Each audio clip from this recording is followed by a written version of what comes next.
If you're a healed scapegoat, or if you're a scapegoat going through a healing journey, then rest assured you're going to glide through this unscathed. This time of uncertainty, this time of fear, the possibility that this massive ball of poop that's going to hit the fan soon.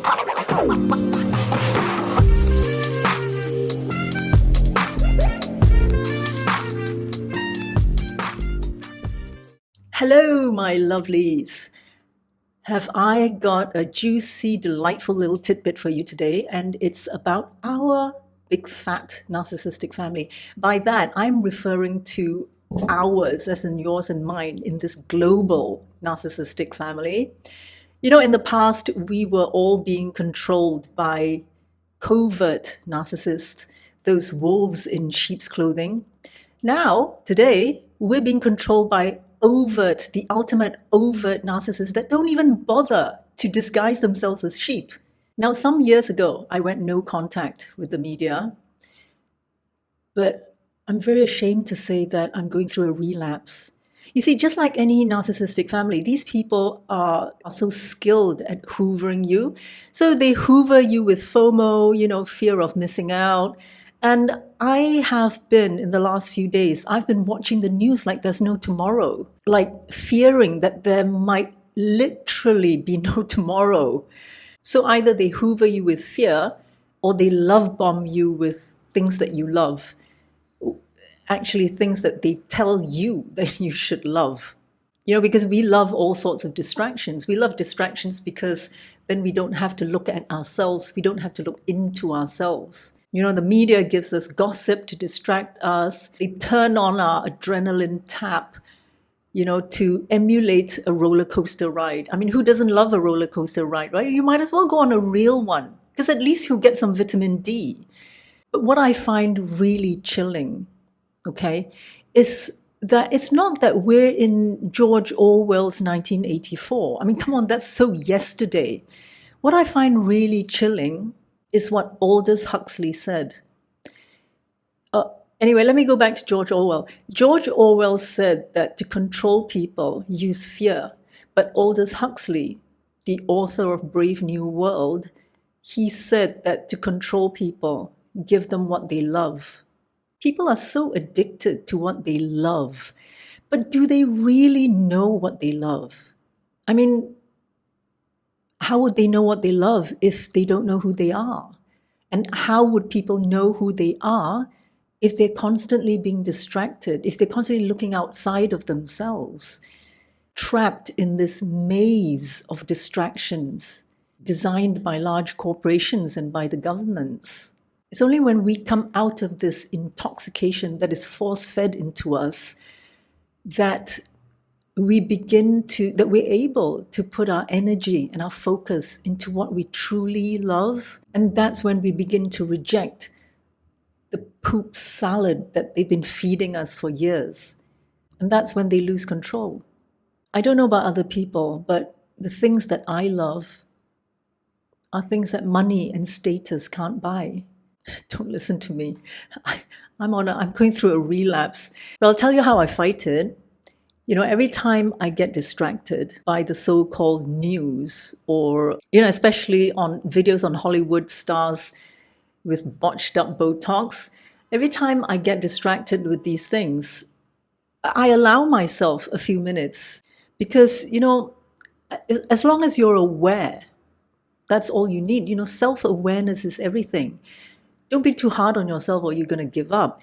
As long as you're aware that you are being distracted, I think it's perfectly okay. And as long as you don't continue being distracted, give yourself a few minutes. So I give myself a few minutes to either, watch some orange man or a white pasty blob jumping up and down the stage.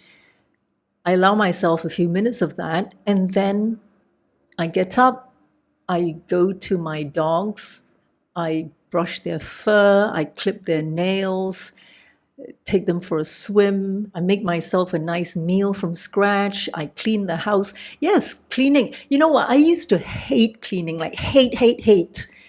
But now I really love it because I find it so spiritually cleansing and so therapeutic. Clean house, clean spirit, clean body, clean soul, that shit is real. And why should I pay someone for that privilege? So the more distracted I get, the more the media tries to feed me with garbage. The cleaner my house is, the healthier I am and the happier my dogs are. You see, these things money can't buy, status can't buy. My eldest dog, he's a senior. Every moment counts. I can't buy back these moments. And there are many things that you have that even the richest man can't buy or steal. Like our sense of pride, our sense of self-love, our integrity, real friends. These things are not available on Amazon or even Temu. Something just came to my mind. And, a lot of people, when they go on holiday in a third world country, they come back and they tell me, we're so grateful for what we have. Those people don't have anything. And, we come back so grateful. And I want to slap them. I want to chop them up and put them in a blender. I used to feel so stupid and odd that I couldn't relate to what they were saying. And I'd be thinking to myself, there's something very wrong with me. Why can't I relate? Because when I go to a third world country or to a slum in India, Cambodia, even in my own country, the feeling, the dominant feeling I have is not pity. It's envy. Oh, don't get me wrong, I don't want to be poor. I don't want to live in a slum. But the time that I spent in a poverty-stricken place, the question was always, what do you have that I don't? I wanted so bad to know. And this question kept pestering me for years and years and years. I'm kind of glad that I didn't have to be poor to find out. But then again, I had a different kind of suffering to discover what they had that I didn't. I went through a different kind of suffering. And we all have different kinds of pain. But the real tragedy is when the suffering is in vain, where we don't learn anything from it. That's the dumbest form of suffering, when we don't learn from it. I can't remember what the concept of this video is all about. Oh yes, our big fat narcissistic family.